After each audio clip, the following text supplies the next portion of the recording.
Welcome to Rashmi's रसोई। घोळ माशाचं कालवण तर आपण नेहमीच बनवत असतो, पण आज मी तुम्हाला अगदी सिंपल सोपे आमच्या आगरी कोळी पद्धतीने घोळ माशाच्या डोक्याचं कालवण कसं बनवायचं ही रेसिपी दाखवणार आहे। त्यासाठी हा व्हिडिओ शेवटपर्यंत बघा आणि माझ्या चॅनलला लाईक, शेअर अँड सबस्क्राइब करा। आज आपण घोळ माशाच्या डोक्याचं कालवण करणार आहोत आणि ह्या तुकड्या फ्राय करणार आहोत। त्यासाठी घोळ माशाचं हे अख्खं डोकं घेतलं आहे। तुम्ही बघू शकता, हे बघा, मावरं बघूनच तुम्हाला कळेल किती ताजी गोळ होती ती। नंतर ह्या 4 घोळीच्या तुकड्या तळायसाठी आणल्या आहेत।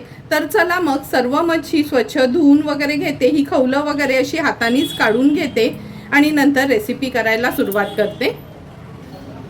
सर्वात आधी आपण ह्या घोळीच्या बगडाचं आंबट करणार आहोत, म्हणजे घोळ माशाच्या डोक्याचं कालवण बनवणार आहोत। त्यासाठी व्यवस्थित तुकड्यांची खवलं वगैरे आपण हे काढून घेतली आहे, स्वच्छ धुवून घेतलं आहे। ह्या घोळीच्या बगडाच्या आमटासाठी आपण अर्धी सुक्या खोबऱ्याची कवड खिसून भाजून घेतली आहे। 10 ते 12 लसणाच्या पाकळ्या, मोठासा आल्याचा तुकडा, ह्याचं असं वाटण तयार करून घेऊया। फोडणीसाठी 15 ते 20 लसणाच्या पाकळ्या आणि 4 हिरव्या मिरच्या घेतल्या आहेत। हे आपण फक्त चेचून घेणार आहोत आणि मिरचीचे 2-2 भाग करणार आहोत। 1 चमचा हळद, 3 चमचे घरचा आगरी कोळी मसाला, चवीप्रमाणे मीठ आणि 4 ते 5 कोकमाची टापं वापरणार आहोत। तर चला मग सर्वात आधी वाटण वाटून घेते, नंतर कालवण बनवायला सुरुवात करूया। हे बघा, सुकं खोबऱ्याचं वाटण आपण वाटून घेतलं आहे आणि आता गोळीच्या बगडाचं आंबट करायसाठी गॅसवर ही कढई ठेवली आहे। ह्याच्यामध्ये 3 टेबलस्पून एवढं तेल घेणार आहोत। तेल पण छान गरम करून घेऊया आणि आता फोडणीला ह्या चेचलेल्या लसणाच्या पाकळ्या आणि हिरवी मिरची घालणार आहोत। हिरवी मिरची आणि लसणाच्या पाकळ्या थोड्याशा तेलावर अशा परतून घ्यायच्या आहेत। आता आपण ह्याच्यात 1 चमचा हळद, 3 चमचे आपला हा घरचा आगरी कोळी मसाला पण तेलावर छान परतून घेऊया। आता हे सुकं खोबऱ्याचं वाटण जे आपण वाटून घेतलंय ते ऍड करते।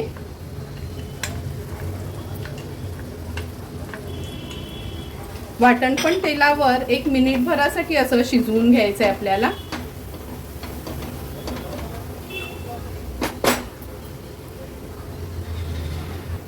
वाटण तेलावर छान परतून झाल्यावर आपण आता ह्याच्यात पाणी ऍड करणार आहोत। सुरुवातीला थोडंच पाणी मी ऍड केलं आहे। एक ह्याला उकळी काढून घेऊया।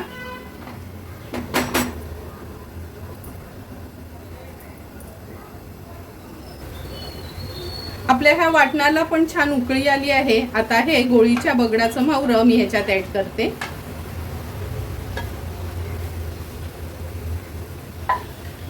हे गोळीच्या बगडाचं आंबट आहे ना, नेहमी पातळच असते। आणखीन 2 ग्लास एवढं मी पाणी ऍड करणार आहे ह्याच्यात। गॅसची फ्लेम हायवरच ठेवायची आहे। पाणी ऍड केल्यानंतर चवीप्रमाणे मीठ ऍड करूया। 4 ते 5 कोकमाची टापं घेतली आहे, ती ऍड करते। व्यवस्थित कालवण थोडंसं असं हलवून घेते। आता हाय फ्लेम वरच ह्याला एक छानशी उकळी काढून घ्यायची आपल्याला। आपल्या गोळीच्या बगडाच्या आमटाला चांगली उकळी आली आहे। आता ह्याच्यावर मी झाकण ठेवते, गॅसची फ्लेम मीडियम वर ठेवते आणि 8 ते 10 मिनिटांसाठी हे बगडाचं कालवण व्यवस्थित शिजवून घ्यायचं आहे। 12 ते 15 मिनिटं झालेत, झाकण काढून बघूया। तुम्ही बघू शकता आपल्या ह्या गोळीच्या बगडाचं आंबट तयार झालं आहे। हे बघा, ह्यातले पीसेस कसे व्यवस्थित शिजले गेलेत। आता गॅसची फ्लेम हाय करते। हाय फ्लेमवर ह्याला एक छानशी उकळी काढून घ्यायची आपल्याला।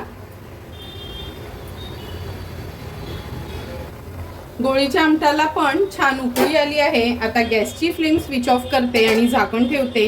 एक 2 ते 3 मिनिटांसाठी वाफ ह्याची कमी झाली का आपण झाकण उघडून बघणार आहोत। 1-2 मिनिटं झाली आहेत, झाकण काढून बघूया। तुम्ही बघू शकता आपल्या ह्या गोळीच्या बगडाच्या आमटाला कशी छान तरी आली आहे। आता ह्याच्यावर थोडीशी कोथिंबीर ऍड करते आणि सर्व करण्यासाठी आपल्या ह्या गोळीच्या बगडाचा आंबट तयार आहे।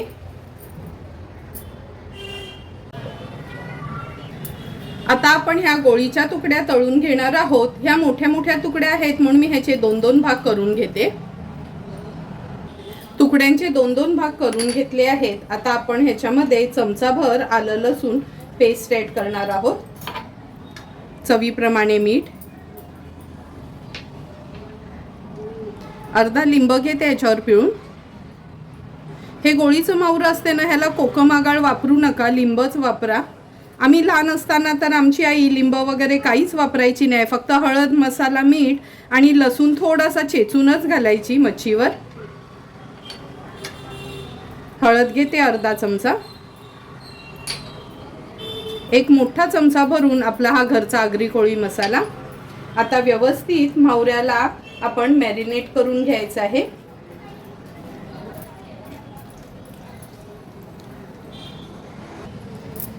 गोळीच्या मावऱ्याला व्यवस्थित मसाल्याने मॅरिनेट केलं आहे। लगेचच आता ह्या तळायला घालूया।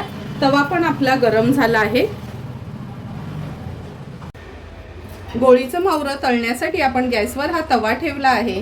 3 टेबलस्पून एवढंच तेल घेणार आहोत, कारण का मच्छी नेहमी आपण शॅलो फ्रायच करतो। तेल पण छान तापलं गेलं आहे। आता एक एक करून ह्या तुकड्या मी तेलावर सोडते।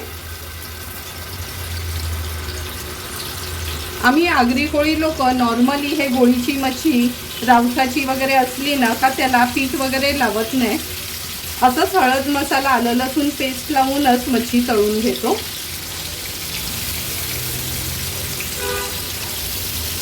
आता एक 2 मिनिटासाठी लो टू मीडियम फ्लेमवर एक बाजू मच्छीची तळून घेणार आहोत। 2 मिनिटं झाली आहेत। आता गॅसची फ्लेम मी थोडी हायवर करून घेते। लो टू मीडियम फ्लेमवरच आपण ह्या तुकड्या तळत ठेवल्या होत्या।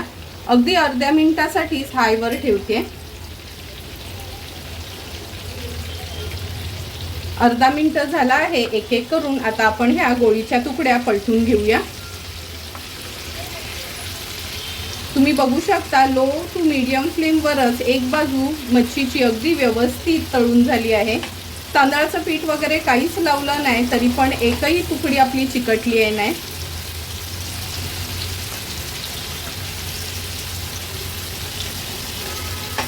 आता ही मागची बाजू पण मावऱ्याची अशीच आपण तळून घेणार आहोत।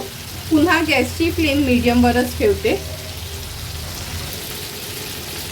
आणखीन 2 मिनिटं झाले आहेत। पुन्हा ह्या तुकड्या मी पलटून घेते। हे बघा, पलटून झाल्यानं का थोड्या अशा साईडला करून घ्यायच्या आहेत, म्हणजे जे पण एक्स्ट्राचं तेल आहे ना ते बरोबर मधोमध येईल। आपण किती कमी तेल घातलं होतं, पण ही मच्छी थोडी सरबट असली ना का हे बघा असं मच्छीला तेल सुटतं।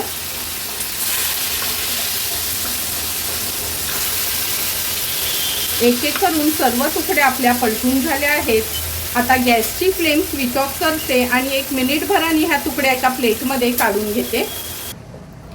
तुम्ही बघू शकता सुंदर असं आपल्या ह्या गोळीच्या बगडाचं कालवण आणि गोळ माशाच्या तुकड्या तळून झाल्या आहेत। आता लगेचच ताट वाढायला घेते।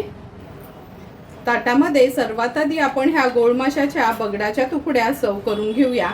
तुम्ही बघू शकता अगदी गोळ माशाच्या कालवणासारखंच हे कालवण लागतं, उलट त्याच्यापेक्षा पण बगडनं खूप खायला छान वाटतं।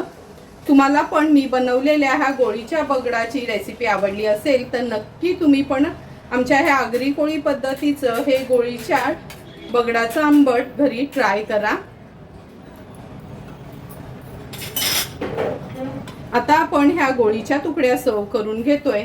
तुम्हाला पण मी बनवलेलं अगदी सिंपल सोप्या पद्धतीची ही गोळ मासा फ्राय आणि गोळीच्या बगडाच्या कालवणाची रेसिपी आवडली असेल तर तुम्ही पण माझ्या पद्धतीने एकदा तरी हे कालवण आणि हे फ्राय ट्राय करा आणि मला कमेंट करून सांगा की तुम्ही बनवलेलं हे कालवण कसं झालंय ते। जर तुम्हाला मी बनवलेल्या ह्या गोळीच्या बगडाचा आंबट आणि ह्या गोळ मासा फ्रायचा व्हिडिओ आवडला असेल तर नक्की माझ्या चॅनलला तुम्ही लाईक, शेअर अँड सबस्क्राईब करा। Thank you for watching my video.